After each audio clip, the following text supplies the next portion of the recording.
வணக்கம். மற்றொரு இன்றைய பதிவினூடாக இணைந்திருக்கின்றோம். நாடாளுமன்றத்தில் மிகப்பெரிய அளவிலான வாத பிரதிவாதங்கள் இடம்பெற்றுக் கொண்டிருக்கிறது. அங்கு பேசக்கூடிய சொற்கள் எப்படி இருக்க வேண்டும் என்பது சார்ந்து, அதே போன்று வாக்குவாதத்தில் ஈடுபடுகின்ற சந்தர்ப்பங்கள், அங்கு முருகல் நிலைகள் என்பது ஏராளமாக இடம்பெற்றுக் கொண்டிருக்கிற நாடாளுமன்றத்தில். நாடாளுமன்றம் கூடியது பாதிரி சார்ந்து இருக்கக்கூடிய பல விடயங்கள் சார்ந்து பேசுவதற்காக. இருப்பினும் பாதிரி சார்ந்தும் பல விமர்சனங்கள் முன்வைக்கப்பட்டிருக்கிற ஒன்றுக்கும் பிரயோசனம் இல்லாத வரவு செலவு திட்டம் என்கின்ற வகையிலான கருத்தினை முன்னாள் ஜனாதிபதி மஹிந்த ராஜபக்ஷ முன்வைத்திருந்தார். அதையும் தாண்டி அனுரகுமார் திசாநாயக்கவினால் சமர்ப்பிக்கப்பட்டிருந்த இந்த வரவு செலவு திட்டத்தினை பலர் விமர்சனம் செய்து கிண்டல் அடித்து பேசுகின்ற செயற்பாடுகளையும் நாங்கள் அவதானிக்கக்கூடியதாக இருக்கிறது. අපි දකිනවා ආණ්ඩු පක්ෂයේ බොහෝ අය කියනවා මේක ඓතිහාසික අයවැයක්. ඓතිහාසිකයි පැය 4මාරක් කතා කරපු එක. හැබැයි මේ අයවැය අන්තර්ගතය බැලුවම මොකද්ද ඓතිහාසික කියන කාරණය පිළිබඳව ඊට වඩා ගැඹුරු විග්‍රහයක් ඔබ තමුන්නාසලා කෙරුවොතින් හොඳයි. මොකද මේ අයවැය භූමියේ යථාර්ථයක් බවට පත් කරන්න වෙන්නේ ඔබට. දැන් පහුගිය අවුරුද්දෙත් අයවැයක් ඉදිරිපත් කරා කරු නියෝජ්‍ය කතානායකතුමනි. අඩුම ගානේ තමන් ඉදිරිපත් කරපු අයවැයෙන් 150කවත් ප්‍රගතියක් නැහැ. 150ක ප්‍රගතියක්වත් නැහැ. පහුගිය අයවැයෙන් 150කවත් ප්‍රගතියක් නැති ආණ්ඩුව පැය 4මාරක දිග අයවැයක් ඉදිරිපත් කළා කියනවා මෙන්න තවත් ඓතිහාසික අයවැයක්. දැන් මේ රටේ ඉතිහාසයේ මුදල් අමාත්‍යවරු නොඑක් අයවැය ඉදිරිපත් කරනකොට කරු නියෝජ්‍ය කතානායකතුමනි ඒ අයවැය හැඳුන්වන්නේ එක එක විදියට. දැන් රොබින් හුඩ් අයවැයක් එක කාලයක් ඉදිරිපත් කරලා රවි කරුණානායක මහත්මයාලා එදා එතුමන්ලා කිව්වේ පෝසත් අයගෙන් අරන් දුප්පත් අයට දෙනවා කියලා. හැබැයි දැන් මේ අයවැයට මොකද්ද කියන්නේ? මේ අයවැය දුප්පත් අයගෙන් අරගෙන පෝසත් අයට දෙනවා. දුප්පත් අයගෙන් බද්ද අරගෙන පෝසත් අයට සහන දෙනවා. இந்த வகையில் 4.5 மணி நேர பட்ஜெட் உரையை ஜனாதிபதி சமர்ப்பித்த போது அடுத்த ஆண்டும் அதே உரையை கேட்க ஆவலுடன் இருப்பதாக நாடாளுமன்ற உறுப்பினர் நாமல் ராஜபக்ஷ சொல்லியிருக்கிறார். நாடாளுமன்றத்தில் உரையாற்றும் போது அவருடைய உரையில பல விடயத்தை சொல்லியிருந்தது நாங்கள் உற்று நோக்கக்கூடியதாக இருந்தது. அதிகாரப்பூர்வ வாகனங்கள் தேவையில்லை, என்னுடையதும் எனது சக எம்பிக்களுக்கும் என ஒதுக்கப்பட்ட அதிகாரப்பூர்வ கெப்ரக வாகனங்கள் தேவையில்லை என்றும் 3 வாகனங்களையும் சுகாதார அமைச்சிடம் ஒப்படைக்க முடிவு செய்துள்ளது என்றும் அவர் தெரிவித்திருந்தார். நாட்டின் சுகாதார சேவைகளை வலுப்படுத்துவதற்கான ஆதரவின் அடையாளமாக இந்த முடிவு எடுக்கப்பட்டுள்ளதாக அவர் சொல்லி இருக்கின்றார்.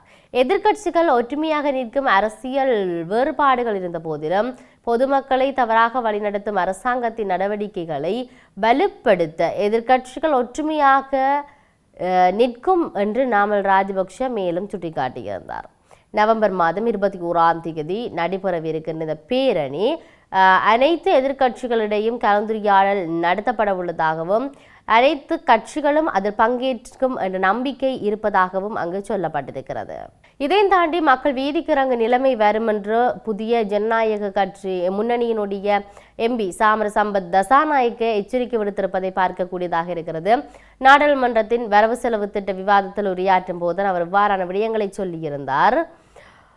கடந்த வரவு செலவு திட்டத்தில் முன்னேற்றம் அடைந்துள்ள நிறுவனமாக ஸ்ரீலங்கா விமான சேவை இருக்குது. அதுக்காக 20,000 மில்லியன் வழங்கப்பட்டது. இப்படி நிதி வழங்கினால் முன்னேற்றம் காணாமல் இருக்குமா? நாட்டில் 14,500 கிராம சேவகர்கள் பிரிவு உள்ளன. ஸ்ரீலங்கா விமான சேவைக்கு வழங்கிய பணத்தை பிரித்து பார்த்தால் ஒவ்வொரு கிராம சேவகர் பிரிவுக்கும் 17 லட்சம் என்ற அடிப்படையில் நிதியை வழங்கியிருக்கலாம். அதேவேளை பிணையின்றி கடன் வழங்குவதாக ஜனாதிபதி சொல்லியிருக்கிறார். ஆனால் எவருக்காவது பிணையின்றி கடன் கிடைத்ததா என பார்த்தால் அப்படி கிடைக்கவில்லை. மைத்ரிபால சிறிசேன புலனறுவையைச் சேர்ந்தவர். அவர் அந்த மாவட்டத்தை அபிவிருத்தி செய்துள்ளார். அதேபோன்று மஹிந்த ராஜபக்ஷவும் ஹம்பாந்தோட்டை அபிவிருத்தி செய்திருக்கின்றார் என்ற விடயம் அங்கு சொல்லப்பட்டிருக்கிறது. நாளுக்கு நாள் பிரச்சனைகளை ஏற்படுத்தி கொள்ள வேண்டாம், மக்கள் வீதிக்கிறங்க நிலைமை வரும். அதிக அளவில் மக்கள் வாக்களித்திருக்கிறார்கள். ஒவ்வொரு மாவட்டத்திலும் லட்சக்கணக்கான மக்கள் வாக்குகளை வழங்கி இருக்கிறார்கள். நீங்கள் அந்த சாதனைகளை உடைத்து கொள்ள வேண்டாம். நிமல் ஸ்ரீபால டி சில்வா போன்றோர் உங்களை போன்று சாதனை வாக்குகளை பெற்றனர், இப்பொழுது வீட்டில் இருக்கின்றார்கள். அதே போன்று நிலைமை உங்களுக்கு வரும் என்கின்ற விடயத்தை அங்கு வலியுறுத்தியிருந்தார்கள். அப்பொழுதுதான் காட்டு செடிகள் நீங்கள் தங்க செடிகள், ஆனால் இன்னும் சிறிது காலத்தில் நீங்கள் காட்டு செடிகளாகி தங்க செடிகளாகியும் விடுவீர்கள் என்ற விடயத்தை வந்து அங்கு சுட்டிக்காட்டியிருப்பதை பார்க்கக்கூடியதாக இருக்கிறது.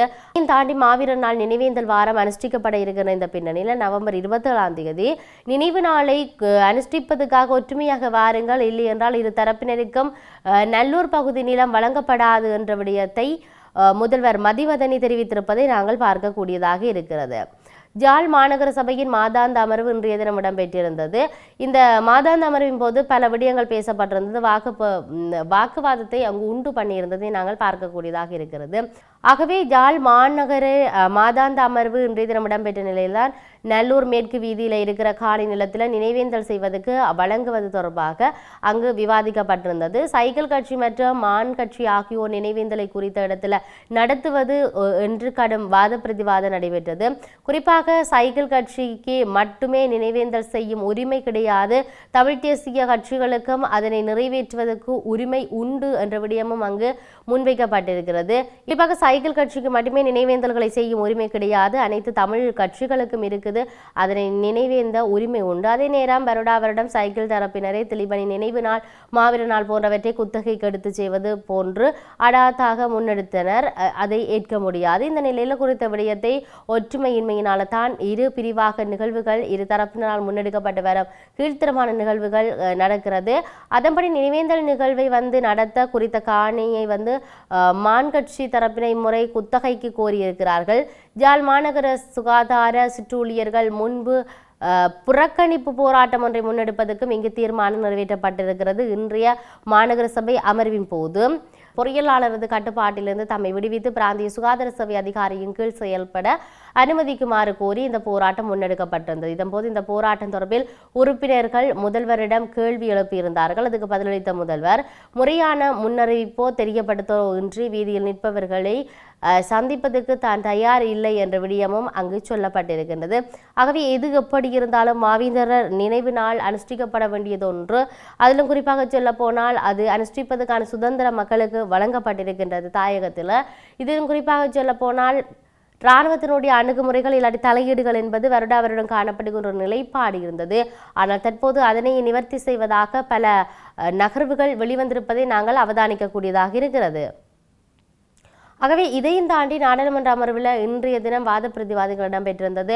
இதிலும் குறிப்பாக ராமநாதன் அர்ஜுனாவினுடைய உரை நிகழ்த்தப்பட்டிருப்பதை நாங்கள் அவதானிக்கக்கூடியதாக இருக்கிறது. நேற்றைய தினம் நிசாம் காரியப்பர் அவர்கள், நான் இந்த பாராளுமன்றத்தில் எங்களுடைய ஜனாதிபதி அவர்கள் உரையாற்றும் போது நித்திரை கொண்டது தொடர்பாக கதைக்கப்பட்டு என்னுடைய படமும் காட்டப்பட்டிருக்கு. நான் நித்திரை கொள்வதாக சொல்லப்பட்டிருக்கிறது. அது என்னுடைய பர்சனல் கண்டக்ட் சம்பந்தமாக விவரித்திருக்கிறார். உண்மையாகவே சார், நான் இந்த பட்ஜெட்டை வந்து நான் காலம் 9 மணிக்கு வந்து இந்த பட்ஜெட்டை முழுமையாக படித்திருந்தேன், ஃபுல்லாக படித்திருந்தேன். அக்குவர் அணிவராக என்னால் சொல்ல முடியும்.